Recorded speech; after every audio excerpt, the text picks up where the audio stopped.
बड़े फैसले लिए गए हैं। इस बजट के जरिए कैसे बदलाव करने के लिए, उत्तर प्रदेश को और आगे ले जाने के लिए बड़े फैसले लिए गए। जानकारी आपके सामने जल्दी से रखते हैं। देखिए, सरकारी मेडिकल कॉलेज में 250 सीटें बढ़ाई जाएंगी, बेहतर पर शिक्षा हो पाएगी, 92,000 नई नौकरियां देने का लक्ष्य रखा गया। इसके अलावा आगे बढ़ते हैं, मुख्यमंत्री युवा स्वरोजगार योजना के लिए 225 करोड़ का प्रावधान किया गया। डिफेंस इंडस्ट्रियल कॉरिडोर के लिए 461 करोड़ का प्रावधान।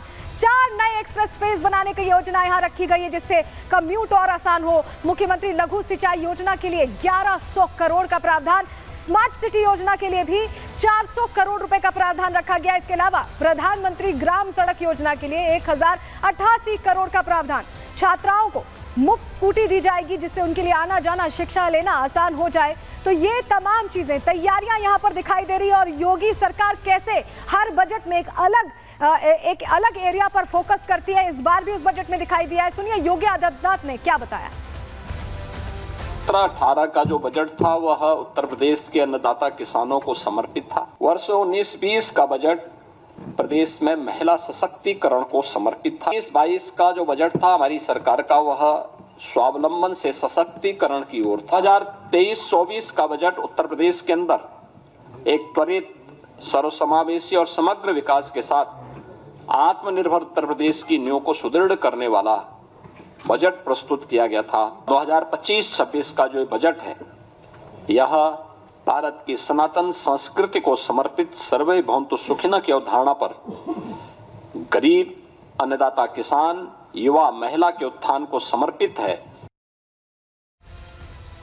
देखिए, बजट में ग्रोथ पर फोकस किया गया है कि विकास हो, और 52% बजट का इसी पर फोकस है। कैसे, आपको बता रहे हैं। विकास परियोजनाओं पर 22% ध्यान दिया गया। अगर 100% के हिसाब से आप समझिए, उस लिहाज से आपको समझा रहे हैं। 22% विकास परियोजनाओं के लिए था इस बजट में। 13% शिक्षा के क्षेत्र में ध्यान दिया गया। कृषि को लेकर 11% फोकस रहा। वहीं चिकित्सा स्वास्थ्य पर भी 6% बजट का खर्च किया गया है। अगर आप इसे जोड़ लें तो ये 52% है, यानी कि सीधे सीधे ग्रोथ और विकास पर पूरा फोकस इस 52% के जरिए योगी सरकार करने की कोशिश कर रही है। और आपको बताएं कि सिर्फ ग्रोथ पर ही फोकस नहीं है, बल्कि धार्मिक पर्यटन को लेकर भी। देखिए, कल ही योगी आदित्यनाथ ने कहा था कि सनातन को लेकर अगर कोई बड़ा फैसला हम ले रहे हैं और उसको लेकर अगर आप विरोध करते हैं, तो हम सनातन के लिए हमेशा ही खड़े रहेंगे, हमेशा करते रहेंगे, और उसके लिए आप चाहे हमें जो भी कहते रहें। ये योगी आदित्यनाथ ने कल ही क्लियर किया था, और आज के बजट में उसकी छवि देखने को मिली है। कैसे, जरा हम आपको समझाते हैं। साल 2024 में यूपी में 65 करोड़ पर्यटक आए। विदेशी पर्यटकों की संख्या बताया जा रहा है 14 लाख रही। और ऐसे में बजट में धार्मिक पर्यटन को बढ़ावा देने के लिए जरूरतें यहां पर ध्यान रखते हुए की गई। पर्यटन स्थलों के लिए विकास के लिए 400 करोड़ का प्रावधान इस बजट में रखा गया। अयोध्या क्षेत्र के लिए 150 करोड़ रुपए के बजट का प्रावधान। मथुरा कॉरिडोर में भी विस्तार होगा। मथुरा में पर्यटन को बढ़ावा देने के लिए 125 करोड़। वहीं नैमिषारण्य के विकास के लिए 100 करोड़ का प्रावधान रखा गया है। चित्रकूट क्षेत्र में भी 50 करोड़ रुपए का प्रस्ताव रखा गया है। यानी धार्मिक क्षेत्रों का विकास, जो वो कह रहे हैं कि धार्मिक कॉरिडोर बनाएंगे, उस पर पूरा फोकस इस बजट में नजर आया। योगी आदित्यनाथ ने बताया कि कैसे ये जो बजट है, ये सनातन संस्कृति को भी समर्पित है। सुनिए जरा।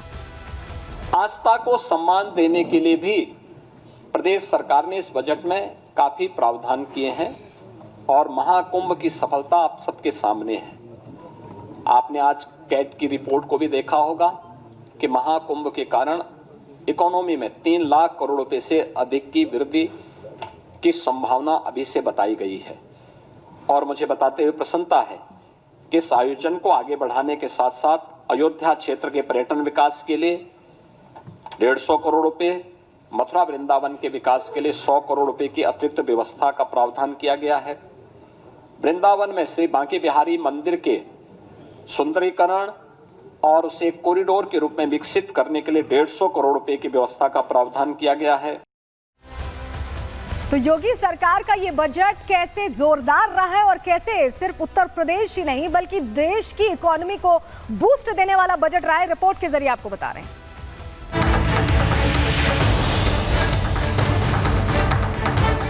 जिम सरिता सागर मह जाई, यद्यपि ताहि कामना नाही, तिम सुख संपत्ति भी नहीं बुलाए, धर्मशील पहि जाए सुहाए। उत्तर प्रदेश के विकास को रफ्तार देने के लिए योगी सरकार ने अपना नवा बजट पेश कर दिया है। इस बजट में विकास का लक्ष्य, महिला सशक्तिकरण का विजन, सनातन को मजबूत करने का मिशन, बुजुर्गों और किसानों के लिए प्रति महीने 1000 रुपए की पेंशन है। सीएम योगी ने जब सत्ता संभाली थी तब प्रदेश के किसान बदहाल थे, तो पहला बजट किसानों को समर्पित किया गया था। धीरे धीरे प्रदेश के विकास को गति मिली तो बजट का स्वरूप भी बदला, प्रदेश के हालातों में सुधार हुआ तो प्रदेश का बजट 8 लाख करोड़ से ज्यादा का हो गया। 2025-26 के बजट में सम्मिलित प्रमुख योजनाओं का ब्यौरा प्रस्तुत करने के पूर्व मैं बजट की संक्षिप्त रूपरेखा इस सम्मानित सदन के समक्ष रखना चाहता हूं। प्रस्तुत बजट का आकार 8,08,736 करोड़ 6 लाख रुपए है, जो वर्ष 24-25 के बजट से 9.8% अधिक है मूल बजट से। इस बार के बजट को वित्त मंत्री सुरेश खन्ना ने प्रदेश के आर्थिक विकास और सामाजिक कल्याण वाला बजट बताया। सुरेश खन्ना ने बजट पेश करते समय पुराणों के श्लोक से लेकर बशीर बद्र की गजल तक पढ़ी। जिम सरिता सागर मह जाई, यद्यपि ताहि कामना नाही, तिमि सुख संपत्ति भी नहीं बुलाए, धर्मशील पहि जाए सोहाय। योगी सरकार ने अपने बजट के जरिए प्रदेश के हर तबके को राहत पहुंचाने की कोशिश की, लेकिन प्रदेश का विपक्ष इस 8 लाख करोड़ के बजट से भी संतुष्ट नजर नहीं आ रहा। बिना विजन के बजट आए हैं। ये बजट नहीं बड़ा ढोल है, ये बजट नहीं बड़ा ढोल है जिसमें आवाज तो बहुत है पर अंदर से खाली है। अगर यही विकास है तो जनता को अंधकार से कोई शिकायत नहीं होनी चाहिए, इसलिए मैं इस बजट को पूरी तरह से खारिज करता हूं। लंबे समय से सत्ता से बाहर बैठे सपा के ये दिग्गज 8 लाख करोड़ के बजट पर सवाल खड़ा कर रहे हैं। अगर इन्होंने विकास वाला बजट और उस बजट को सफाई के बजाय प्रदेश की जनता पर खर्च किया होता तो शायद जनता इनसे मुंह नहीं मोड़ती।